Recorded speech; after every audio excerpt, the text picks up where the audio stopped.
सुप्रभात बच्चों, कैसे हैं आप सब लोग।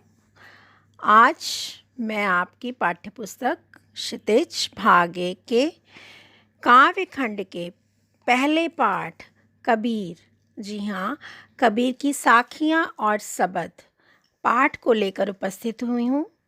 बच्चों, यह पाठ संत कबीर दास जी द्वारा रचित है और संत कबीर दास जी का जन्म 1398 में काशी में हुआ था और उनकी मृत्यु 1518 में मगहर में हुई थी। संत कबीरदास जी भक्ति काल के निर्गुण शाखा के कवि माने जाते हैं और इनकी प्रमुख रचनाएं साखी, सबद और रमैनी यानी सारी रचनाएं कबीर ग्रंथावली के नाम से प्रसिद्ध हैं। इस कबीर ग्रंथावली में सभी रचनाओं का संग्रह बीजक नाम से प्रमाणित रचना है, जिसमें कबीर की सारी रचनाएं संग्रहित हैं। संत कबीरदास जी ने अपनी कविता में किसी विशेष भाषा का प्रयोग नहीं किया, क्योंकि वह अनपढ़ थे, पढ़े लिखे नहीं थे। इसलिए उन्होंने सभी भाषाओं यानी अरबी, फ़ारसी, भोजपुरी, पंजाबी, खड़ी बोली, ब्रज और बुंदेलखंडी सभी भाषाओं का मिश्रण उनकी रचनाओं में दिखता है।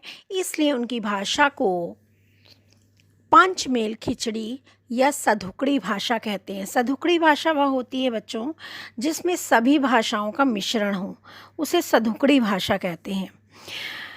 बच्चों, कबीर ने अपनी रचनाओं में भेदभाव, पाखंड, कर्मकांड का बहुत तीव्र खंडन किया है और वह ईश्वर प्रेम, ज्ञान, वैराग्य, गुरु भक्ति, सत्संग और साधु महिमा का उन्होंने अपनी कविताओं में वर्णन किया है। कबीर राम रहीम की एकता में विश्वास रखते थे और केवल एक ईश्वर के नाम का ही स्मरण करते थे और उन्हीं के आदर्शों पर, उन्हीं की सीख पर चलते थे।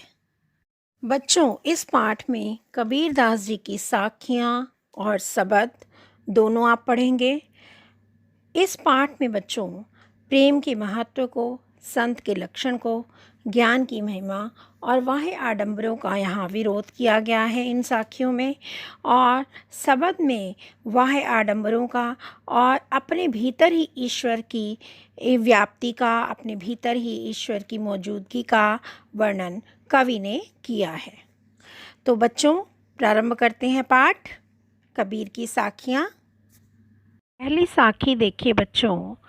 मान सरोवर सुभर जल, हंसा केली कराही, मुक्ता फल मुक्ता चुगे, अब उड़ी अनत न जाही।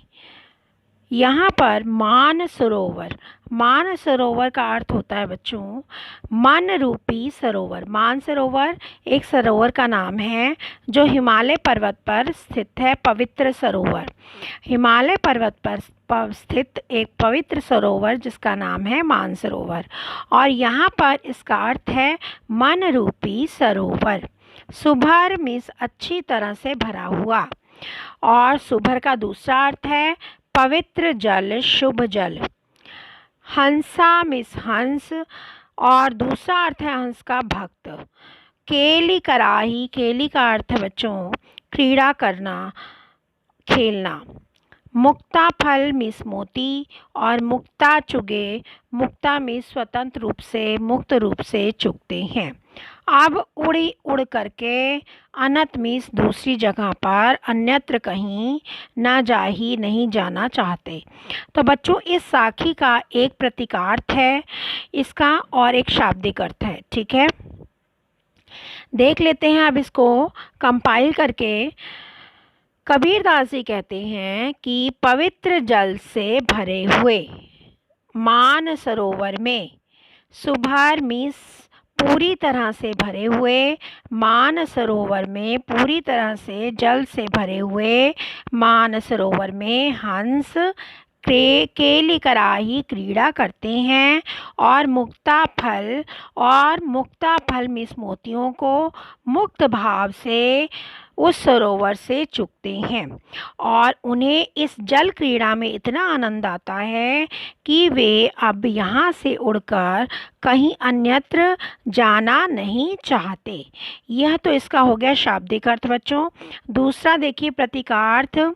इसका अर्थ ये है कि प्रभु भक्ति में लीन होकर के भक्त जो है परम आनंद में लीन है और वे मुक्त होकर के मुक्ति का आनंद ले रहे हैं और वे इस स्थान को छोड़ करके अन्यत्र कहीं जाना नहीं चाहते हैं। यानी फिर से देख लीजिए कि कहने का तात्पर्य ये है कि पवित्र भक्ति भावना से भरे हुए मन रूपी सरोवर में आत्मा रूपी जो हंस है, भक्त रूपी जो हंस है, पूर्णता मग्न है ईश्वर की भक्ति में और भक्ति के इन पावन मोतियों को चुग रहा है, अर्थात भक्ति का आनंद ले रहा है और वह इस स्थान को छोड़ करके अन्यत्र कहीं जाना नहीं चाहता है।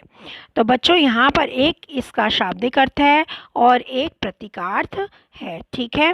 और आपको भाषा मैंने बता दी है। भाषा यहाँ पर है पंचमेल खिचड़ी, सधुकड़ी भाषा और छंद है दोहा छंद है, यहाँ पर दोहा छंद है और मुक्ता फल मुक्ता में यमक अलंकार है क्योंकि मुक्ता फल का एक अर्थ है मोती और मुक्ता का दूसरा अर्थ है मुक्त रूप से, ठीक है। दूसरी साखी देखिए बच्चों। प्रेमी ढूंढत मैं फिरूं, प्रेमी मिले न कोई, प्रेमी को प्रेमी मिले, सब विष अमृत होए। प्रेमी ढूंढत मैं फिरूं। कबीरदास जी कहते हैं कि मैं किसी सच्चे प्रेमी को ढूंढने के लिए निकला था, परंतु बहुत प्रयत्न करने पर भी वह मुझे नहीं मिला। जब मुझे क्या हुआ, प्रेमी को प्रेमी मिले, जब मुझे वह सच्चा प्रेमी मिला तो क्या हुआ, सब विष अमृत हुए, मेरे सभी पाप पुण्य में बदल गए। पाप अर्थात वासनाएं, दुर्भावनाएं, सभी पाप वासनाएं और बुरी भावनाएं जो थी वो मेरी समाप्त हो गई और पुण्य में बदल गई, अर्थात अच्छी भावनाओं में बदल गई, अर्थात मेरा मन जो है पवित्र हो गया। बच्चों यहाँ पर प्रेमी का अर्थ जो है सच्चे प्रभु प्रेमी से है, ठीक है। और सच्चे प्रभु प्रेमी कैसे होते हैं, बहुत ही कम होते हैं, आसानी से नहीं मिलते हैं। इसलिए कवि कहता है कि जब मैं सच्चे प्रेमी को ढूंढने के लिए निकला तो बहुत प्रयत्न करने पर भी वह मुझे नहीं मिल सका, ठीक है। और वासनाओं, विष जो है अमृत में बदल गया। यहाँ पर विष और अमृत दोनों जो हैं वो प्रतीकार्थ हैं इनके। विष का अर्थ है पापों से, दुर्भावनाओं से, वासनाओं से हैं और अमृत का प्रतीकार्थ है भक्ति, मुक्ति, आनंद, पुण्य, सद्भावना इत्यादि का प्रतीक है अमृत। और विष जो है दुर्भावनाओं, वासनाओं का प्रतीक है। और यहाँ पर बच्चों दोहा छंद है और भाषा आपको पता है, भाषा यहाँ पर पंचमेल खिचड़ी और सधुकड़ी भाषा का प्रयोग है। तो यहाँ पर बच्चों बताया है, जिस चीज़ का वर्णन किया गया वह यह है कि भक्तों की सत्संगति की महिमा का गुणगान किया गया है और सत्संगति के प्रभाव से बिल्कुल मनोहारी असर होता है भक्त पर और उसका वर्णन यहाँ पर किया गया है, ठीक है। तीसरी साखी है बच्चों। हस्ती चढ़िए ज्ञान को सहज दुलीचा डारी, स्वान रूप संसार है भूकन दे झक मारी। बच्चों हस्ती का अर्थ होता है हाथी और सहज मीन्स स्वाभाविक रूप से, दुलीचा मीन्स आसन, जैसे बैठते हैं ज़मीन पर तो आसन बिछाते हैं, वो दुलीचा उसको कहा गया है यहाँ पर। स्वान मीन्स कुत्ता और संसार मीन्स जगत, ये संसार। भूकन मीन्स भौंकना और झक मारना, झक मारना मीन्स बेकार करना, समय व्यर्थ करना। तो देख लेते हैं बच्चों इसको। कबीरदास जी ने यहाँ पर बच्चों लोक निंदा की प्रवृत्ति का विरोध किया है, लोक निंदा की प्रवृत्ति पर बल दिया है। कबीर कहते हैं कि साधकों को संबोधित करते हुए कहते हैं कि हे साधक, हे भक्त, तुम क्या करो, तुम्हें क्या करना चाहिए? हस्ती चढ़िए ज्ञान को। ज्ञान मीन्स तुम ज्ञान रूपी, हस्ती मीन्स हाथी, तुम ज्ञान रूपी हाथी पर सहज मीन्स स्वाभाविक, सहज समाधि रूपी जो आसन है बिछा करके निश्चिंतता से चलते रहो, मस्त होकर चलते रहो। कैसे चलते रहो? जैसे हाथी चलता है, जैसे हाथी मस्त होकर चलता है ना, वैसे ही हे साधक, हे भक्त, तुम ज्ञान रूपी आसन बिछा करके ज्ञान रूपी हाथी पर सहज स्वाभाविक भक्ति रूपी जो आसन है उसको बिछा करके निश्चिंतता से चलो, अर्थात भक्ति करते रहो। क्यों? स्वान रूप संसार है। अब यहाँ पर संसार को कुत्ते के समान बताया गया। क्यों उपमा दी गई है संसार को कुत्ते की? कवि कहता है कि यह संसार जो है कुत्ते के समान है। कैसे कुत्ते के समान है?